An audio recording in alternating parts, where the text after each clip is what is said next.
السلام عليكم، ازيكم عاملين ايه؟ يا رب تكونوا بخير.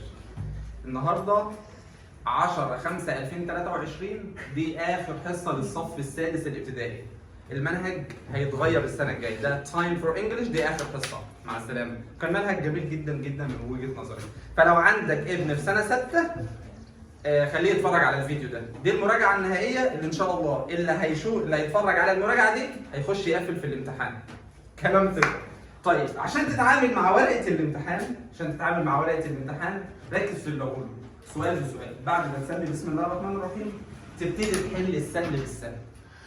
لو قابلك سؤال صعب عديه، تحل ايه؟ السهل بالسهل. اول سؤال في امتحان بتاع سنه 6 ده ايه؟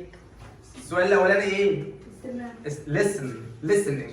يعني المفروض تسمع، ما تحلش من دماغك. طيب يبقى انا مسكت الورقه، عندي اول سؤال ده اضمن الدرجات بتاعته وانا داخل الامتحان.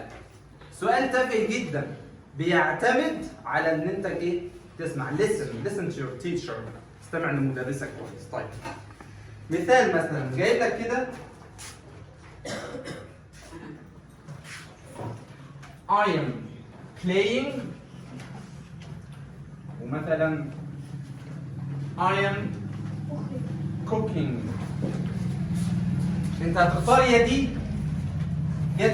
واحدة من الاثنين هتختارهم. It depends about your teacher، على حسب ما المدرس يقول. طيب لو دخل قال لك What are you doing؟ وأنا قايل I am playing. Yes, very good. Okay, come. Can you come in? What's your name? Come. What's your name? I am Muhammad. Hold it in. Now you are in the exam. هنعتبر ان ده في الامتحان وده السؤال ده جاي له. لو انت بتحل في اي سؤال سيبه، اول ما المدرس يخش يشرح السؤال ده فانت كل تركيزك معاه.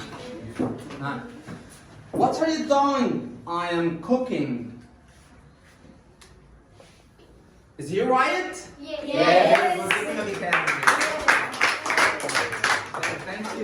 Thank you. حد عنده اي سؤال في السؤال الاولاني ده؟ يبقى كل اعتمادك في السؤال ده ازاي تسمع. لو سمعت السؤال كويس خلاص تعمل عليه سيركل. ممكن تعمل سيركل على الجمله كلها، ممكن تعمل سيركل على الرقم بس. اوكي؟ ده اول سؤال في الامتحان. يبقى انت كده ضمنت ال6 درجات دول في جيبك وانت داخل. خدهم 6 درجات هديه في جيبك وانت داخل. ده اول سؤال. السؤال الثاني برضه listening، برضه استماع، بس الكلمه ايوه، بس الكلمه اللي هي missing انت هتكتبها. الكلمه missing ده ايه؟ هتكتبها. يعني مثلا كاتب لك كده What are you، وعامل لك ده على حسب برضه. لو انت خمنتها ما تكتبهاش until you gonna listen، لحد ما تسمعها. لو قلت لك مثلا What are you doing؟ يبقى انت هتكتب كلمة doing، يبقى انت هنا معتمد انك تكتب الكلمة الميسنج. What are you doing؟ D-O-I-N-G doing. ده السؤال الثاني. اوكي؟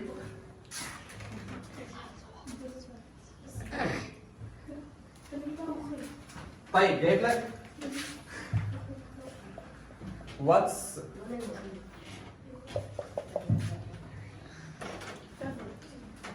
وعامل لك كده وقلت لك What's your يبقى هنا ناقص كلمة ايه؟ your. Who can write it؟ مين يكتب؟ your.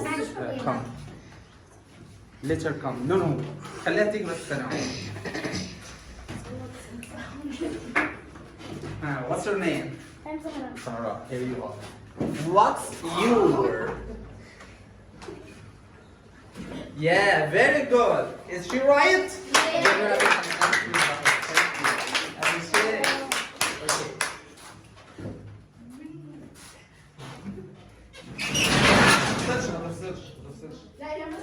Welcome.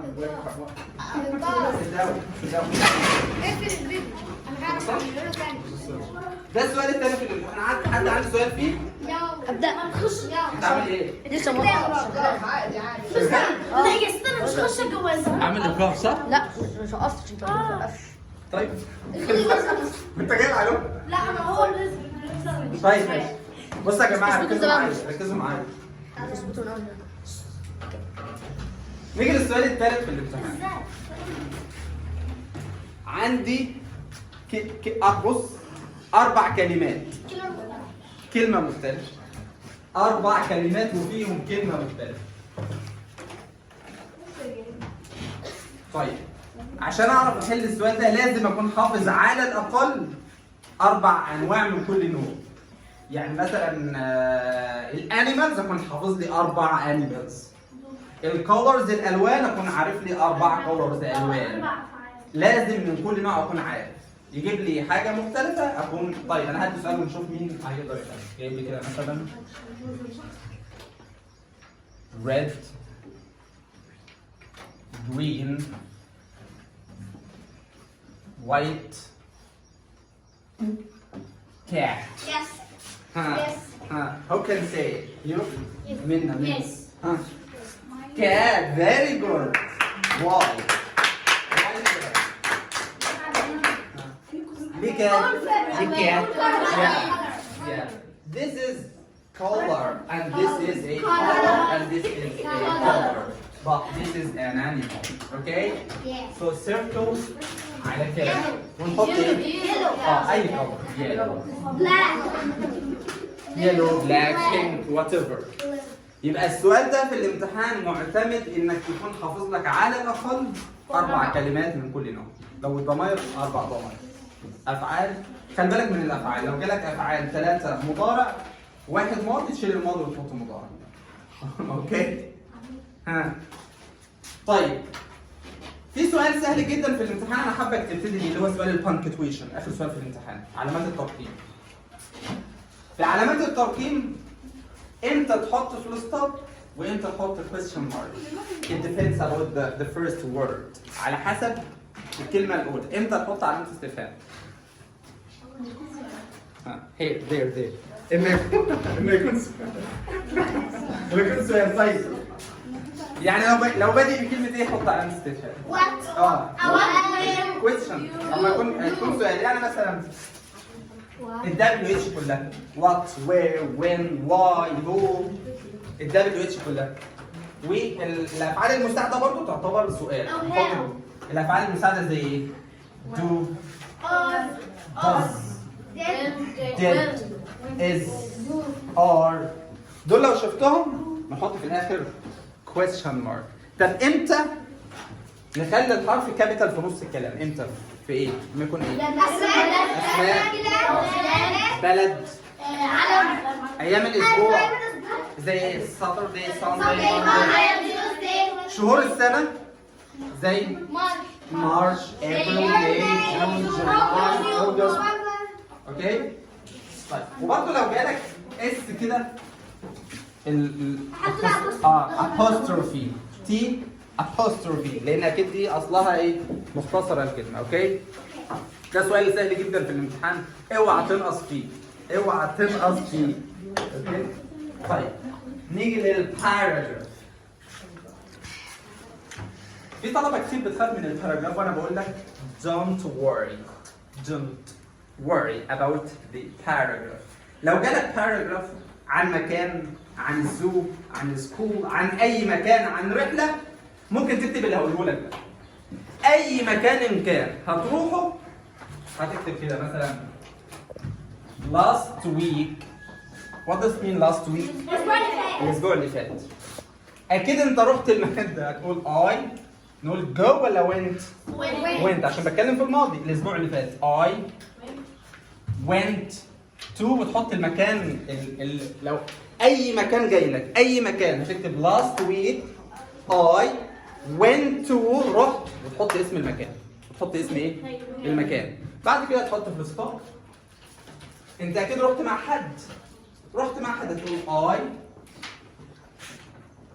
went there. رحت هناك with وتحط الحد. حد بقى يكتب my family, my dad, my friends, whatever. اوكي؟ وتحط في الستوب. كمل. رحت بايه؟ هتقول I went by مثلا by car by bus بوسيلة المواصلات. اوكي؟ ده ينفع في اي باراجراف. طالما مكان او رحله، راح بقى السينما، راح الزو، راح بيراميدز، اي مكان هتكتب كده انك رحت المكان ده، رحت مع بابا مع ماما مع العائله، رحت بالاتوبيس بالعربيه باي حاجه، ده في اي مكان. تمام؟ طيب عملت ايه هناك؟ لعبت، شربت، اكلت، هتكتب مثلا I ate بيتزا، في المكان ده اكلت بيتزا. I drank، شربت مثلا tea coffee anything. وتكتب it was a nice day، كان يوما ايه؟ جميلا، رائعا. It was a nice day. It was a nice day. آخر جملة we were happy، كنا سعداء. اوكي؟ ده الباراجراف. حد خايف منه؟ No. اي ده لو جالك مكان، اي مكان رحته، اي رحله رحتها. اوكي؟